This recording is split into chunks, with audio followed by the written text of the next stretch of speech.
Good morning student. My name is Ramandeep Kaur. ये lecture है आपका human values de addiction and traffic rule का। आज हम अपने इस लेक्चर में आपका नेक्स्ट टॉपिक है understanding of harmony on professional ethics, इसके बारे में पढ़ेंगे। ठीक है, तो इसमें सबसे पहला पॉइंट है natural acceptance of human values. ठीक है, ये चीज़ हमने फर्स्ट यूनिट में भी की हुई है। ठीक है, इसको थोड़ा सा हम और एक्सप्लेन कर लेते हैं। ठीक है ठीक है, तो हर एक इंडिविजुअल, हर एक बंदे की ये डिज़ायर होती है कि वो गोल ओरिएंटेड बने और सक्सेसफुल बने अपनी लाइफ में। तो ये सारी डिज़ायर ये हम उसको तभी इसको हम किस चीज़ की हेल्प से अचीव कर सकते हैं? आवर इनसाइट, हमारी सोच की वजह से हम इसको अचीव कर सकते हैं। ठीक है, जो डिस्क्राइब की जाती है सिर्फ और सिर्फ सक्सेसफुल होने का बेसिस होती है हमारी सोच। ठीक है, कि ये सारी चीज़ें जो हमारी डिज़ायर्स हैं उनको हम अपनी इनसाइट, हमारी सोच की वजह से अचीव कर सकते हैं। और ये सक्सेसफुल होने का सिर्फ और सिर्फ बेसिस जो है वो हमारी सोच ही होती है।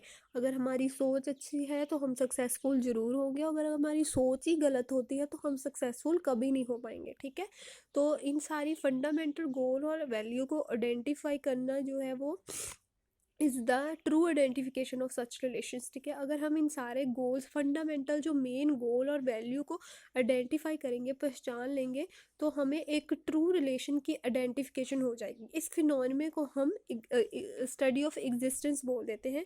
तो ये जो स्टडी होती है वो हेल्प करती है कि जो भी रिलेशनशिप में कमिटमेंट होती है उसको डेवलप करने में हमारी हेल्प करती है। People need to adopt human values. ठीक है, पीपल के लिए ज़रूरी है कि वो ह्यूमन वैल्यूज़ को अडॉप्ट करें अगर वो लॉन्ग टाइम पर जीना चाहते हैं। तो वैल्यू जो वेरियस जो भी इंटरप्रटेशंस होती हैं एग्जिस्टेंस की, एज अ को एग्जिस्टेंस, ठीक है, नेचुरल अडॉप्शन है ना, ह्यूमन कंडक्ट की जो नेचुरल अडॉप्शन है, अंडरस्टैंडिंग है, जीवन है ना, इन सब को इकट्ठा करके, इन सबको अगर हम इकट्ठा करते हैं तो वो जो है वो रियल रियलाइजेशन करती है ह्यूमन वैल्यूज़ का। रियलाइजेशन मीन्स एहसास करवाती है हमको ह्यूमन वैल्यूज़ का। ये तीनों चीज़ों को अगर हम इकट्ठा कर दें तो हर एक पर्सन कॉम्पिटेंट वो तभी बनेगा, कोई भी पर्सन कॉम्पिटेंट तब बनेगा, कॉम्पिटेंट होगा कोई भी चीज़ को राइट तरीके से करने के लिए, मीन्स के एबल होगा किसी भी चीज़ को राइट तरीके से करने के लिए, और एक्सपर्ट बन जाएगा उसमें अगर वो एबल होगा कि वो रिकॉग्नाइज कर सके, पहचान सके और अप्रिशिएट कर सके ह्यूमन वैल्यूज़ को। ठीक है, तभी वो बंदा जो है वो एबल हो सकता है किसी भी चीज़ को राइट तरीके से करने के लिए। अगर उसके पास वो इन चीज़ों को रिकॉग्नाइज, ह्यूमन वैल्यूज़ को रिकॉग्नाइज ही नहीं करेगा तो वो हर एक चीज़ जो है वो गलत ही करेगा। ठीक है, वो कोई भी वो एबल नहीं होगा कि वो राइट डिसीजन ले सके, वो पहचान सके कि कौन सी चीज़ राइट है और कौन सी चीज़ जो है वो रॉन्ग है। Right, therefore understanding of concept like जीवन एंड एग्जिस्टेंस इज नेसेसरी। इसलिए हमें सबसे पहले जो जीवन है और एग्जिस्टेंस है उसका जो कंसेप्ट है उसको अच्छे तरह नेसेसरी है कि उसको हम अंडरस्टैंड कर सके ताकि हम सेंसिबल एंड प्रूडेंट बन सके। प्रूडेंट मीन्स समझदार। ठीक है, सेंसिबल एंड प्रूडेंट कि हम समझदार इंसान बन सके, इसलिए हमें जीवन एंड एग्जिस्टेंस को अच्छे तरह अंडरस्टैंड कर लेना चाहिए। राइट, तो ये जनरली ऑब्जर्व्ड किया गया है कि कोई बंदा भी ये नहीं चाहता कि कोई किसी भी रिलेशनशिप में उसको कोई डिसरिगार्ड करे, मीन्स उसको कोई नज़रअंदाज करे, है ना। तो इस चीज़ की परवाह किए बिना कि हम किस रिलेशनशिप में हैं, कि है ना, एक दूसरे के साथ कौन सा रिलेशनशिप शेयर करते हैं, वो गुड रिलेशन है या बैड रिलेशन है, हर एक पर्सन नेचुरली एक्सपेक्ट करता है कि हर एक बंदा ना उसको उसको हर एक रिलेशनशिप में रिगार्ड मिले, कंसीडरेशन मिले, कि उसको कोई कंसीडर किया जाए उसको। ठीक है, तो कोई भी बंदा ये नहीं चाहता कि उसको किसी भी रिलेशनशिप में नज़रअंदाजगी की जाए।